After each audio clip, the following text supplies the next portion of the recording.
नमस्कार विद्यार्थी मित्रांनो, iSparkTutorials आपल्या सर्वांचं परत एकदा स्वागत आहे। तर विद्यार्थी मित्रांनो, जे काही ॲटम्स आहेत किंवा एलिमेंट्स आहेत हे नेहमी स्टेबल होण्याचा प्रयत्न करतात। स्टेबल होण्यासाठी हे काय करतात, त्यांचं ऑक्टेट कंप्लीट करण्याचा प्रयत्न करतात। मग ऑक्टेट कंप्लीट करण्यासाठी ते एकतर इलेक्ट्रॉन लॉस करतात किंवा इलेक्ट्रॉन गेन करतात किंवा इलेक्ट्रॉन शेअर करतात। इलेक्ट्रॉन गेन केल्यामुळे, इलेक्ट्रॉन लॉस केल्यामुळे किंवा इलेक्ट्रॉन शेअर केल्यामुळे दोन प्रकारचे कंपाऊंड्स फॉर्म होतात। एक म्हणजे आयनिक कंपाऊंड आणि दुसरा म्हणजेच कोव्हॅलेंट कंपाऊंड। आयनिक कंपाऊंड म्हणजे काय, आयनिक कंपाऊंड कसे फॉर्म होतात, याबद्दल मी डिटेलमध्ये मागच्या व्हिडिओमध्ये डिस्कशन केलेलं आहे। तर आज आपला टॉपिक आहे कोव्हॅलेंट कंपाऊंड। तर चला मग स्टार्ट करूया। कोव्हॅलेंट कंपाऊंड म्हणजे काय आणि कोव्हॅलेंट कंपाऊंड कसे फॉर्म होतात। ओके, तर कोव्हॅलेंट कंपाऊंड समजण्यासाठी आपण काही एक्झाम्पल्स घेऊ। पहिला एक्झाम्पल घेऊ आपण, फॉर्मेशन ऑफ F2। फ्लोरीन जर बघितलं तर फ्लोरीनचा ॲटॉमिक नंबर किती आहे, 9। कन्फिग्रेशन काय होईल, 2 7। मग याच्या आउटर मोस्टमध्ये किती इलेक्ट्रॉन्स आहेत, 7 इलेक्ट्रॉन्स। आणि विद्यार्थ्यांनो, एक गोष्ट नेहमी लक्षात ठेवा, जेव्हा केव्हा बॉन्ड फॉर्म होतात हे बॉन्ड नेहमी व्हॅलेन्शियल इलेक्ट्रॉनच फॉर्म करतात। म्हणजेच जो आउटर मोस्ट शेल आहे याच्यामध्ये जे काही इलेक्ट्रॉन्स प्रेझेंट असतात तेच नेहमी बॉन्ड्स फॉर्म करतात। इनर मोस्ट शेलमधले इलेक्ट्रॉन्स कधी बॉन्ड फॉर्म करत नाही। म्हणजेच बॉन्ड कोण फॉर्म करतो, आउटर मोस्ट शेलमध्ये जे काही इलेक्ट्रॉन्स आहेत तेच नेहमी बॉन्ड्स फॉर्म करतात। ठीक आहे, चला आपण आता फ्लोरीन ॲटम घेऊन घेऊ। तर पहिले इथे एक फ्लोरीन ॲटम घेऊ। या फ्लोरीन ॲटमकडे किती इलेक्ट्रॉन्स आहेत, 7 इलेक्ट्रॉन्स। मी इथे 1 इलेक्ट्रॉन्स दिसतो। This is second, third, fourth, fifth, sixth and 7। Fluorine atom घेतला आपण आणि फ्लोरीन ॲटमचे जे काही इलेक्ट्रॉन्स आहेत ते आपण डॉटने दाखवलं। पुन्हा आपल्याकडे दुसरा फ्लोरीन आहे। या फ्लोरीनकडे 7 इलेक्ट्रॉन असतील, 1 2 3 4 5 6 7। ओके, चला आपण आयनिक कंपाऊंड याच्यामध्ये फॉर्म होऊ शकतात का, आयनिक बॉन्ड याच्यामध्ये फॉर्म होऊ शकतात का, आपण ते एक पॉसिबिलिटी चेक करून घेऊ। आता याचं कन्फिग्रेशन किती आहे, 2 7 आणि याचं सुद्धा कन्फिग्रेशन 2 7। समजा या फ्लोरीनने एक इलेक्ट्रॉन याला दिला तर याचं कन्फिग्रेशन काय राहतं, 2 6 आणि याचं कन्फिग्रेशन काय राहतं, 2 8। म्हणजे समजा एखाद्या ॲटमने इलेक्ट्रॉन लॉस केले आणि दुसऱ्या ॲटमने जर इलेक्ट्रॉन गेन केले तर काय फॉर्म होतात, आयनिक कंपाऊंड्स फॉर्म होतात। बट इथे हा ॲटम जे फ्लोरीन ॲटम स्टेबल झाला कारण याचा ऑक्टेट कंप्लीट झाला आहे। जेव्हा आउटर मोस्ट शेलमध्ये 8 इलेक्ट्रॉन असतात तेव्हा त्याचा ऑक्टेट कंप्लीट झाला असं आपण कन्सिडर करतो। याचा तर ऑक्टेट कंप्लीट झाला पण याचा ऑक्टेट कंप्लीट झाला का, नाही। हा काय झाला मग, अनस्टेबल। मग जेव्हा केव्हा कोणताही कंपाऊंड फॉर्म होतो किंवा कोणताही बॉन्ड फॉर्म होतो तर त्यामध्ये जे काही बॉन्डिंग ॲटम्स असतात हे नेहमी स्टेबल झाले पाहिजे। दोन्ही किंवा जेवढे काही त्याच्यामध्ये ॲटम्स आहेत तेवढेही ॲटम्स स्टेबल झाले पाहिजेत, तेव्हाच तो बॉन्ड टिकू शकतो। बट इथे बघा, हा फ्लोरीन कसा होत आहे, अनस्टेबल होत आहे आणि हा फ्लोरीन ॲटम कसा होता, स्टेबल। म्हणजेच एक अनस्टेबल आहे आणि दुसरा स्टेबल आहे। आपल्याला तसं नाही पाहिजे, आपल्याला दोनही ॲटम्स कसे पाहिजेत, स्टेबल पाहिजेत। मग इथे इलेक्ट्रॉन लॉस होत नाही किंवा इलेक्ट्रॉन गेन होत नाही। मग तिसरी पॉसिबिलिटी कोणती आहे, इलेक्ट्रॉन शेअर करण्याची। ठीक आहे, म्हणजेच एक प्रकार आपण असं म्हणू शकतो की कोव्हॅलेंट कंपाऊंड म्हणजे काय, सबका साथ आणि सबका विकास। म्हणजे माझा सुद्धा भला आणि तुझा सुद्धा भला। मग हा फ्लोरीन ॲटम काय करतो, याच्याकडे 7 इलेक्ट्रॉन्स आहेत। मग हे 7 इलेक्ट्रॉन्स या दुसऱ्या फ्लोरीनच्या 1 इलेक्ट्रॉनसोबत काय करतात, शेअरिंग करतात। ठीक आहे, मग आता बघा या फ्लोरीन ॲटमचे 8 इलेक्ट्रॉन झाले। सिमिलरली याच्याकडे 7 इलेक्ट्रॉन्स आहेत या फ्लोरीनचे, हा सुद्धा काय करेल, या इलेक्ट्रॉनसोबत शेअरिंग करेल। म्हणजेच या फ्लोरीनचा सुद्धा ऑक्टेट कंप्लीट झाला। म्हणजे याच्यात सुद्धा आपल्याला काय दिसत आहेत, याच्याकडे सुद्धा 8 इलेक्ट्रॉन असतील आणि या फ्लोरीन ॲटमकडे सुद्धा 8 इलेक्ट्रॉन्स असतील। कशामुळे, इलेक्ट्रॉनची शेअरिंग झाल्यामुळे। म्हणजेच आपण एक प्रकार म्हणू शकतो की कोव्हॅलेंट कंपाऊंडमध्ये काय होते, इलेक्ट्रॉनची शेअरिंग होते। मग जेवढे इलेक्ट्रॉन पेअर शेअर होतात तेवढे त्याच्यामध्ये बॉन्ड्स फॉर्म होतात। लक्षात ठेवा, 1 इलेक्ट्रॉन पेअर शेअर झाली तर 1 बॉन्ड येईल, 2 इलेक्ट्रॉन पेअर जर शेअर झाला तर 2 बॉन्ड आणि 3 इलेक्ट्रॉन पेअर जर शेअर झाला तर त्याच्यामध्ये ट्रिपल बॉन्ड फॉर्म होईल। मग फ्लोरीनमध्ये बघा, याच्यामध्ये तुम्हाला 2 इलेक्ट्रॉन असतात। 2 इलेक्ट्रॉन्स म्हणजेच काय, 1 इलेक्ट्रॉन पेअर। मग 1 इलेक्ट्रॉन पेअर म्हणजे 1 बॉन्ड। मग फ्लोरीनमध्ये सिंगल बॉन्ड फॉर्म होताना तुम्हाला दिसेल आणि हा जो काही बॉन्ड फॉर्म झाला आहे याला आपण काय म्हणतो, कोव्हॅलेंट बॉन्ड असं म्हणतो। ठीक आहे, चला मग दुसरं एक एक्झाम्पल घेऊ आपण, formation of O2। Formation of O2 ठीक आहे. ऑक्सिजन घेऊ. What is the atomic number of oxygen? 8. Electronic confirmation काय याचं? 2 6. ओके. चला मग मी इथे ऑक्सिजन ॲटम्स लिहितो दोन्ही.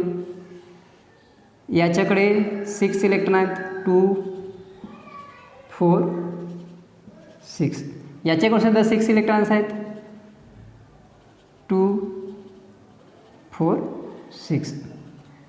मग याच्याकडे 6 इलेक्ट्रॉन्स आहेत. याला ऑक्टेट कंप्लीट करण्यासाठी किती इलेक्ट्रॉनची गरज आहे? 2 इलेक्ट्रॉनची गरज आहे. म्हणजे दोघाकडे 6 इलेक्ट्रॉन आहेत. मग दोघाचं ऑक्टेट कंप्लीट करण्यासाठी किती इलेक्ट्रॉनची रिक्वायरमेंट आहे? 2. मग हे 6 इलेक्ट्रॉन्स काय करतात? या ऑक्सिजन ॲटमचे या 2 इलेक्ट्रॉनसोबत शेअरिंग करतात. त्याचप्रकारे हा ऑक्सिजन ॲटमसुद्धा काय करतो? याचे जे 6 इलेक्ट्रॉन्स आहेत या 2 इलेक्ट्रॉनसोबत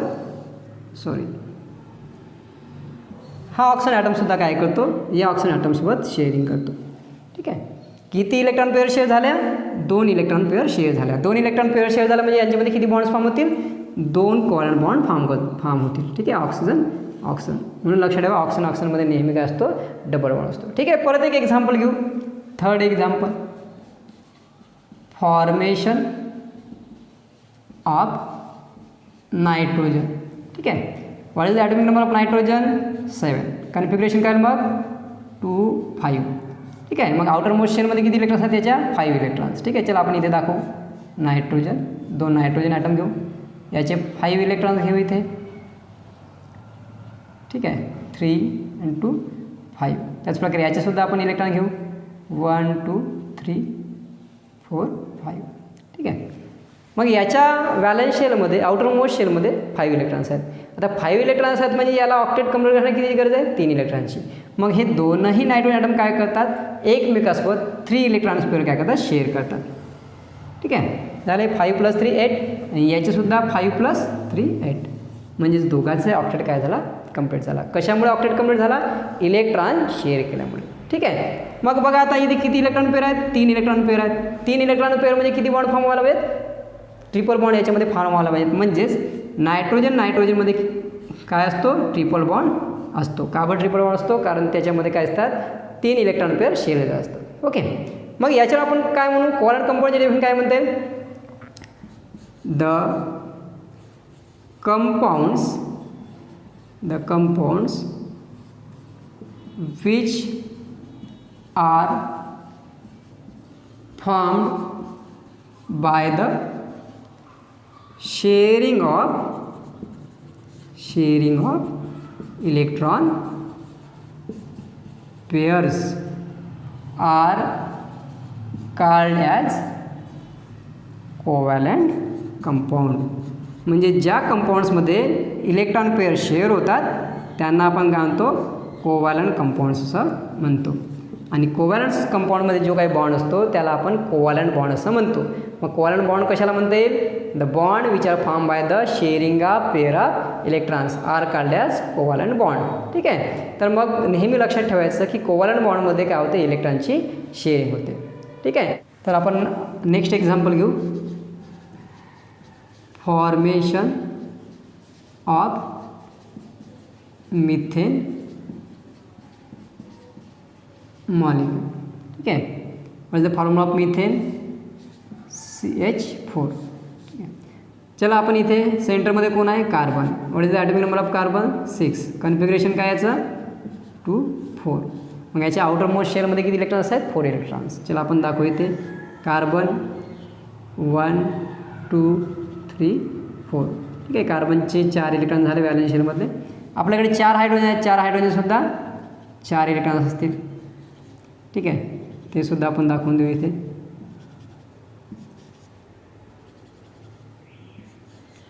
ओके. हे कार्बनचे 4 इलेक्ट्रॉन 4 हायड्रोजनच्या 4 इलेक्ट्रॉनसोबत काय करेल? शेअरिंग करेल. ठीक आहे. आणि आता बघा इथे 8 इलेक्ट्रॉन झाले म्हणजेच कार्बनचा ऑक्टेट कंप्लीट झाला आहे. हायड्रोजनचा ऑक्टेट कंप्लीट होत नाही. तो 8 इलेक्ट्रॉन्स राहत नाही त्याच्याकडे. तर तो जनरली काय करतो? 2 इलेक्ट्रॉन्स जरी त्याच्याकडे आले तर तो स्टेबल होतो. मग याच्याकडे किती इलेक्ट्रॉन असतील? 2 इलेक्ट्रॉन्स. याच्याकडे सुद्धा 2 इलेक्ट्रॉन्स. याच्याकडे सुद्धा 2 इलेक्ट्रॉन्स आणि याच्याकडे सुद्धा 2 इलेक्ट्रॉन्स. मग बघा याच्यामध्ये किती बॉन्ड फॉर्म होतील? कार्बन घ्या 1 इलेक्ट्रॉन पेअर म्हणजे सिंगल बॉन्ड. इथे सुद्धा 1 इलेक्ट्रॉन पेअर म्हणजे सिंगल बॉन्ड. इथे 1 इलेक्ट्रॉन म्हणजेच सिंगल बॉन्ड आणि इथे 1 इलेक्ट्रॉन पेअर म्हणजेच सिंगल बॉन्ड. म्हणजेच मिथेनमध्ये 4 कोव्हॅलंट बॉन्ड तुम्हाला दिसतील. ठीक आहे. मग सिम्पली आपण कोव्हॅलंट बॉन्ड कशाला म्हणू, कोव्हॅलंट बॉन्ड कशाला म्हणू, the bond which is form by the sharing of electron pair are called as covalent bonds. Okay, आणि हे कोव्हॅलंट बॉन्ड ज्या कंपाऊंड्समध्ये कोव्हॅलंट बॉन्ड असतात त्याला आपण कोव्हॅलंट कंपाऊंड असं म्हणतो. आणि जो आपण इथे स्ट्रक्चर दाखवलं आहे, ठीक आहे, डॉट डॉट जे काही इलेक्ट्रॉन दाखवलं आहे त्याला आपण लेविस डॉट स्ट्रक्चरसुद्धा म्हणतो, लेविस डॉट स्ट्रक्चर असं म्हणतो. ठीक आहे, तर विद्यार्थी मित्रांनो, तर आपण चांगल्या प्रकारे कोव्हॅलंट कंपाऊंड कसे फॉर्म बघितलं. ठीक आहे, ओव्हरऑल असं म्हणता येईल की इलेक्ट्रॉन लॉस केल्यामुळेच आणि इलेक्ट्रॉन गेन केल्यामुळेच आयनिक कंपाऊंड्स फॉर्म होतात आणि इलेक्ट्रॉन शेअरिंग केल्यामुळेच कोव्हॅलंट कंपाऊंड्स फॉर्म होतात. म्हणजे कंपाऊंडचे दोन प्रकार आपण चांगल्या प्रकारे बघितलो, आयनिक कंपाऊंड म्हणजे काय आणि कोव्हॅलंट कंपाऊंड म्हणजे काय. ठीक आहे, तुम्हाला जर माझी व्हिडिओ आवडली असेल तर व्हिडिओला लाईक करा, शेअर करा आणि जर माझ्या यूट्यूब चॅनलला अजूनही सबस्क्राईब केलं नसेल तर माझ्या यूट्यूब चॅनलला नक्कीच सबस्क्राईब करा. धन्यवाद.